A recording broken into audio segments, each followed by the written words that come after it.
नमस्कार। राष्ट्रीय सुरक्षा के छात्रों और विश्लेषकों, इस विशेष इंटेलिजेंस ब्रीफिंग में स्वागत है। आज का हमारा यह विश्लेषण पंजाब में हुए हालिया 2026 के धमाकों की गहराई से जांच करेगा। देखिए, पंजाब, जिसे हम हमेशा से उसकी शांति, लहलाते खेतों और एक बेहद जीवंत संस्कृति के लिए जानते हैं, वहां अचानक हुई इन घटनाओं ने कई गंभीर सवाल खड़े कर दिए हैं। हमारा मुख्य उद्देश्य बहुत साफ है: सत्यापित इंटेलिजेंस को महज अटकलों या ऑपरेशनल अफवाहों से बिल्कुल अलग करना। आगे बढ़ने से पहले आइए जल्दी से आज के एजेंडे पर एक नज़र डाल लेते हैं। हम घटना रिपोर्ट से शुरू करेंगे, दावों और तथ्यों की तुलना करेंगे, इसके ऐतिहासिक संदर्भ को समझेंगे, सीमा पार के खतरों पर बात करेंगे, सोशल मीडिया के रोल को देखेंगे और अंत में राज्य की प्रतिक्रिया का विश्लेषण करेंगे। तो चलिए सेक्शन 1 से शुरू करते हैं। घटना की रिपोर्ट और रणनीतिक स्थानों यानी ब्लास्ट साइट्स का विश्लेषण। अब इस डेटा पर गौर करें तो एक बहुत ही स्पष्ट और दिलचस्प पैटर्न सामने आता है। एक तरफ अमृतसर है, एक बेहद घनी आबादी वाला शहरी क्षेत्र जहां एक स्कूटर में विस्फोट किया गया, और दूसरी तरफ जालंधर, वो भी सीधा सीमा सुरक्षा बल यानी बीएसएफ मुख्यालय के पास, जो कि एक अत्यंत संवेदनशील सैन्य प्रतिष्ठान है। साफ सी बात है, लक्षित स्थानों की ये रणनीतिक प्रकृति दिखाती है कि ये कोई रैंडम घटनाएं तो बिल्कुल नहीं है। जब ऐसे धमाके होते हैं तो समय और जगह, ये दोनों महज इत्तेफाक नहीं होते। इन रणनीतिक स्थानों का चुनाव और घटना का संदिग्ध समय बहुत मजबूती से इशारा करता है कि ये एक सुनियोजित ऑपरेशनल टारगेटिंग थी। इसके पीछे जो सामरिक गणना की गई है, उसकी तुरंत विश्लेषणात्मक जांच होनी चाहिए।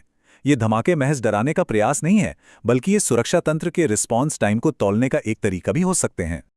आगे बढ़ते हैं सेक्शन 2 पर, दावे बनाम सत्यापित इंटेलिजेंस, जहां हम प्रोपेगेंडा को ठोस तथ्यों से अलग करेंगे। घटनाओं के तुरंत बाद, जैसा कि अक्सर होता है, दावों का दौर शुरू हो जाता है। एक तरफ ये असत्यापित प्रोपेगेंडा है कि कुछ अलगाववादी समूहों ने इन धमाकों की जिम्मेदारी ले ली है, लेकिन दूसरी तरफ असलियत है, यानी हमारी चल रही जांच। राज्य की एजेंसियां इस वक्त सक्रिय रूप से सभी ऑपरेशनल लिंक और सबूतों की वैज्ञानिक पुष्टि कर रही हैं। अलगाववादी संस्थाओं के किसी भी दावे को तब तक सच नहीं मानना चाहिए जब तक एजेंसियां उसे सबूतों की कसौटी पर न परख लें। खुफिया तंत्र हवा में तीर नहीं चलाता। उनका फोकस इस वक्त 3 मुख्य दिशाओं में बहुत गहराई से जांच करने पर है। पहला, क्या इसमें कोई मौजूदा आतंकी नेटवर्क या स्लीपर सेल शामिल है? दूसरा, क्या सीमा पार से कोई मदद मिल रही है? और तीसरा, सबसे महत्वपूर्ण पहलू, स्थानीय लॉजिस्टिक सपोर्ट सिस्टम, क्योंकि बिना स्थानीय मदद के बाहर से कोई भी ऑपरेशन लंबे समय तक टिक नहीं सकता।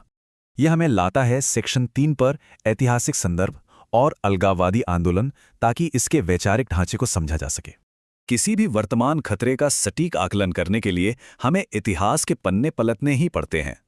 खालिस्तान आंदोलन मूल रूप से पंजाब क्षेत्र के भीतर एक स्वतंत्र राज्य स्थापित करने का एक ऐतिहासिक अलगाववादी प्रयास था। आज हम जो कुछ भी देख रहे हैं, उसकी वैचारिक नींव इसी आंदोलन से जुड़ी हुई है, जिसने पहले भी इस क्षेत्र में भारी अस्थिरता पैदा की थी। इस टाइमलाइन को देखिए। 1980 का दशक, भयंकर हिंसा और चरम अलगाववादी विद्रोह का दौर था।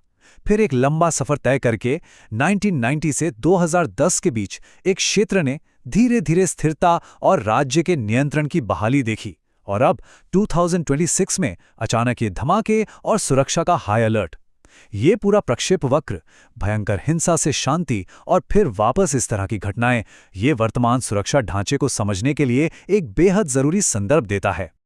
अब आते हैं सेक्शन 4 पर, सीमा पार खतरे की गतिशीलता। आइए बाहरी अस्थिरता के प्रयासों का मूल्यांकन करते हैं। जब भी कोई बाहरी ताकत किसी क्षेत्र को अस्थिर करना चाहती है, तो उसकी एक तय प्लेबुक होती है, और वो इन 3 चरणों में काम करती है। पहला, स्थानीय या सक्रिय समूहों तक गुपचुप तरीके से फंडिंग पहुंचाना। दूसरा, उस पैसे से आंतरिक संघर्ष पैदा करना और आम नागरिकों में खौफ भरना। और अंत में लक्षित राज्यतंत्र को पूरी तरह से पंगु या अस्थिर कर देना। ये राष्ट्रीय शांति भंग करने का एक बहुत ही जाना माना तरीका है। लेकिन राष्ट्रीय सुरक्षा के जिम्मेदार छात्रों के रूप में हमें एक बात हमेशा याद रखनी होगी: अंतिम साक्ष्य और निष्कर्ष पूरी तरह से आधिकारिक खुफिया एजेंसी की पुष्टि पर ही निर्भर करते हैं। सिर्फ धारणाओं या बाहर से आ रही खबरों के आधार पर हम किसी नतीजे पर नहीं पहुंच सकते। हमें आधिकारिक जांच के पूरा होने का इंतजार करना ही होगा। यहीं से शुरू होता है हमारा सेक्शन 5, सोशल मीडिया एक वेक्टर के रूप में असम्मित मनोवैज्ञानिक संचालन। आजकल जो चीज़ धमाकों से भी ज़्यादा तेज़ी से फैलती है वो है डर। और बिना जांचे परखे वायरल कंटेंट को शेयर करना इस डर को आग की तरह फैला देता है। ये असमित युद्ध का एक बहुत बड़ा हथियार है। एक छोटा सा भ्रामक वीडियो या मैसेज पल भर में पूरे राज्य में सांप्रदायिक तनाव को भड़काने के लिए काफ़ी होता है। तो यहाँ असल खतरा क्या है? असत्यापित जानकारी साझा करना, मनगढ़ंत अफवाहें फैलाना और बिना बात के डर का माहौल बनाना। और इससे बचने का इकलौता उपाय है कड़े सत्यापन प्रोटोकॉल और तथ्यात्मक जागरूकता। इस डिजिटल खतरे को तभी बेअसर किया जा सकता है जब सनसनीखेज कंटेंट को आगे बढ़ाने से पहले हम तथ्यों को वेरीफाई करना सीखें। आखिर में आइए सेक्शन 6 पर नजर डालते हैं। राज्य की प्रतिक्रिया और जोखिम मूल्यांकन। देखते हैं वर्तमान शमन रणनीतियां क्या हैं। जाहिर है, राज्यतंत्र भी पूरी तरह से मुस्तैद है। पूरे राज्य में हाई अलर्ट लगा दिया गया है। सक्रिय जांच टीमों की ग्राउंड पर तैनाती हो चुकी है। संवेदनशील जगहों पर शारीरिक निगरानी यानी फिजिकल सर्वेलेंस काफी बढ़ गई है।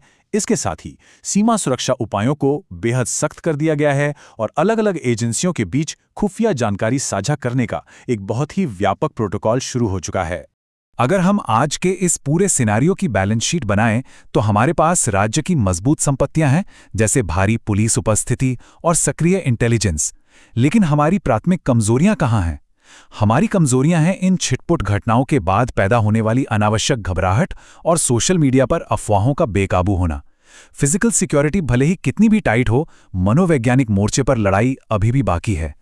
तो इस ब्रीफिंग के अंत में एक बहुत ही अहम सवाल हमारे सामने खड़ा होता है। क्या ये स्थानीय घटनाएं क्षेत्रीय सुरक्षा को अस्थिर कर पाएंगी, खासकर तब जब आम जनता जागरूक ना हो? एक विश्लेषक के रूप में इस बात पर गहराई से विचार करना बहुत जरूरी है कि राज्य की सुरक्षा और नागरिकों की एकजुटता, इन दोनों का सही संतुलन ही ऐसे खतरों का असली जवाब है। तथ्यों पर भरोसा करें, अफवाहों पर नहीं। आज के इस गहन इंटेलिजेंस विश्लेषण का हिस्सा बन